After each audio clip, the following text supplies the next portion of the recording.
तत्व शुद्धि।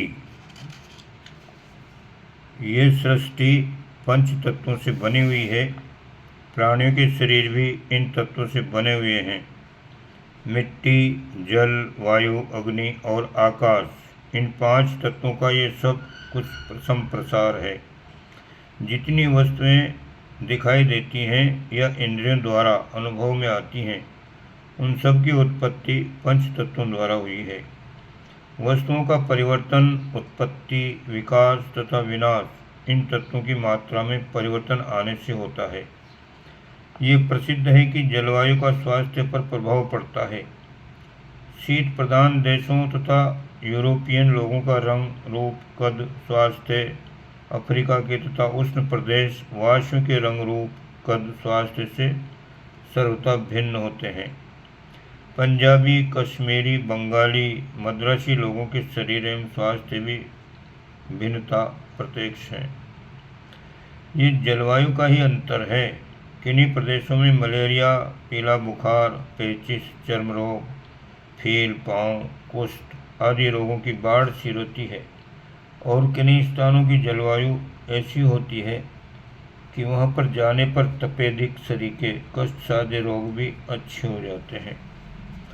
पशु पक्षी, घास, अन्न, फल, औषधि आदि के रंग, रूप, स्वास्थ्य, गुण, प्रकृति आदि में भी जलवायु के अनुसार अंतर पड़ता है।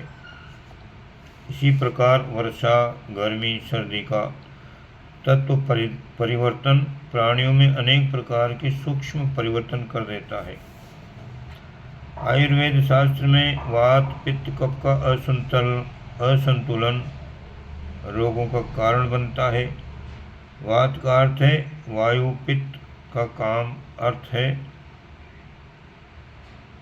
गर्मी, कफ का अर्थ है जल।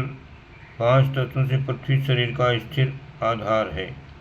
मिट्टी से ही शरीर बना है और जला देने या गाड़ देने पर केवल मिट्टी रूप में ही इसका अस्तित्व रह जाता है। इसलिए पृथ्वी तत्व तो शरीर का स्थिर आधार होने से वह रोग आदि का कारण नहीं बनता। दूसरे आकाश का संबंध मन से, बुद्धि एवं इंद्रियों की सूक्ष्म तन्मात्राओं से है। स्थूल शरीर पर जलवायु और गर्मी का ही प्रभाव पड़ता है, और उन्हीं प्रभावों के आधार पर रोग एवं स्वास्थ्य बहुत कुछ निर्भर रहता है। जल तत्व की गड़बड़ी से जलोदर, पेचिश, संग्रहणी, बहुमूत्र, प्रमेह, स्वप्न दोष, सोम, प्रदर, जुकाम, अकड़न, अपच, शिथिलता, शरीर के रोग उठ खड़े होते हैं। इसी प्रकार अन्य तत्वों का घटना बढ़ना अनेक रोग उत्पन्न करता है। रसोई का स्वादिष्ट तथा लाभदायक होना इस बात पर निर्भर है कि उनमें पड़ने वाली चीज़ें नियत मात्रा में हों। चावल, दलिया, दाल, हलवा, रोटी आदि में अग्नि का प्रयोग कम रहे या अधिक हो जाए तो वो खाने लायक न होगी। इसी प्रकार पानी, नमक, चीनी, घी आदि की मात्रा बहुत कम या अधिक हो जाए तो भोजन का स्वाद, गुण तथा रूप बिगड़ जाएगा। यही दशा शरीर की भी है। तत्वों की मात्रा में गड़बड़ी पड़ जाने से स्वास्थ्य में निश्चित रूप से खराबी आ जाती है। जलवायु, सर्दी, गर्मी के कारण रोगी मनुष्य निरोग और निरोग मनुष्य रोगी बन सकता है। योग साधकों को जान लेना चाहिए कि पंच तत्वों से बने शरीर को सुरक्षित रखने का आधार यह है कि देह में सभी तत्व उचित मात्रा में रहें।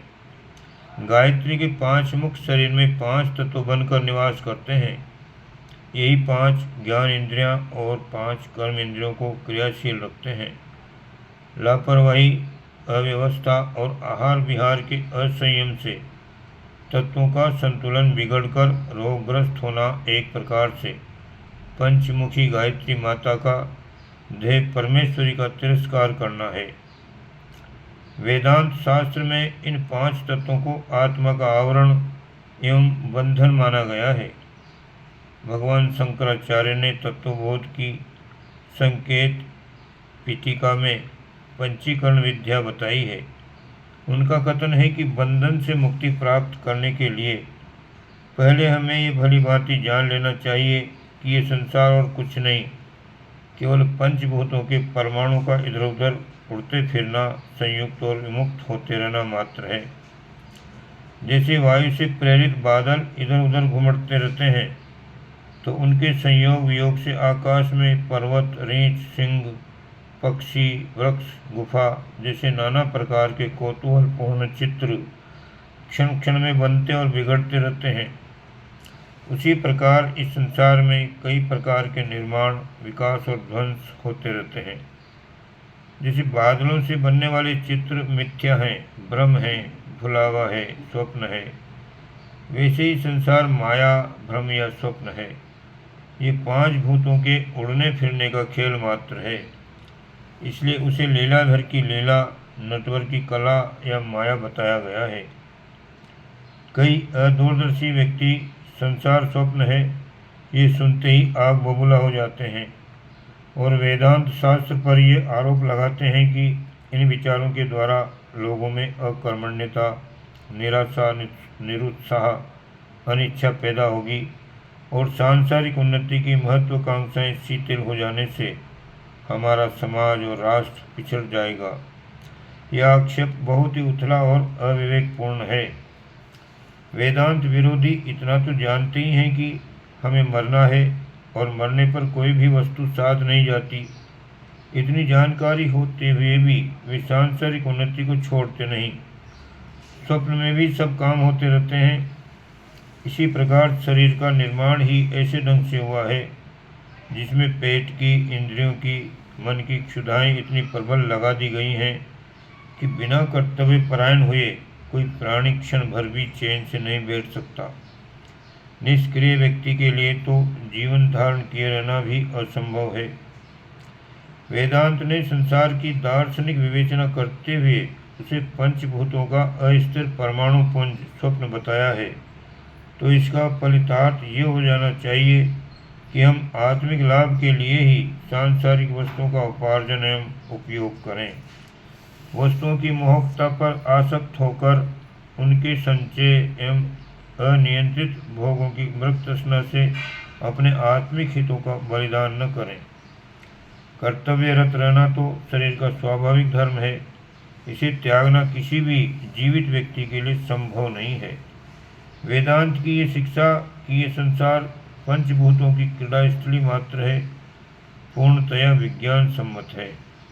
दार्शनिकों की भांति वैज्ञानिक भी यही बताते हैं कि अणु परमाणु के द्रुत गति से परिभ्रमण करने के कारण संसार की गतिशीलता है और पंच तत्वों से बने हुए छन्नम जाति के परमाणु ही संसार की वस्तुओं, देहों, योनियों के उत्पादन एवं विनाश के हेतु हैं। पंचीकरण विद्या के अनुसार साधक जब भली प्रकार ये बात हृदयंगम कर लेता है कि ये संसार उड़ते हुए परमाणु के संयोग वियोग से क्षण क्षण में बनने बिगड़ने वाली चित्रावली मात्र है, तो उसका दृष्टिकोण भौतिक न रहकर आत्मिक हो जाता है। वह वस्तुओं का अनावश्यक मोह न करके उन बुराइयों से बच जाता है जो लोभ और मोह को भड़काकर नाना प्रकार के पाप, तृष्णा, द्वेष, चिंता, शोक और अभावजन्य क्लेशों से जीवन को नारकीय बनाए हुए हैं। देह या मन को अपना मानने का कोई कारण नहीं।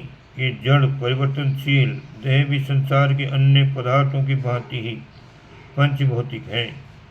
इसलिए इनको अपने उपयोग की वस्तु, औजार या सवारी समझकर आनंदमयी जीवन यात्रा के लिए प्रयुक्त तो करना चाहिए, पर देह या मन की आवश्यक तृष्णाओं के पीछे आत्मा को परेशान नहीं करना चाहिए।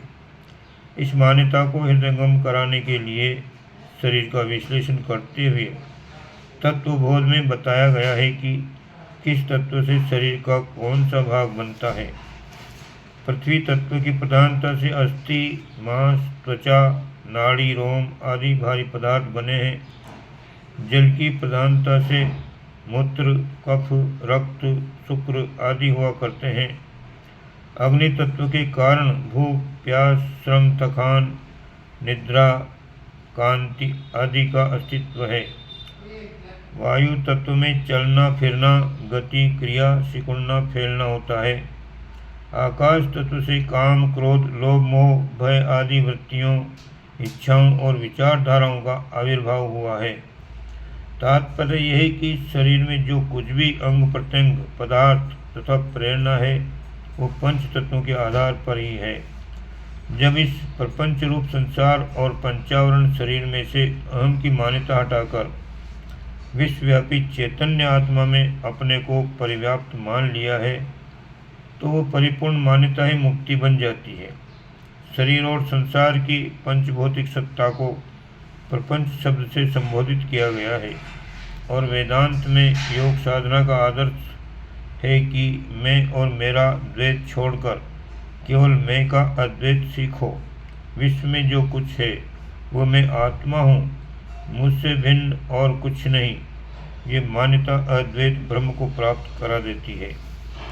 इसी बात को भक्ति मार्गी दूसरे शब्दों में कहते हैं, जो कुछ है तू है, मेरा अलग अपनत्व कुछ नहीं।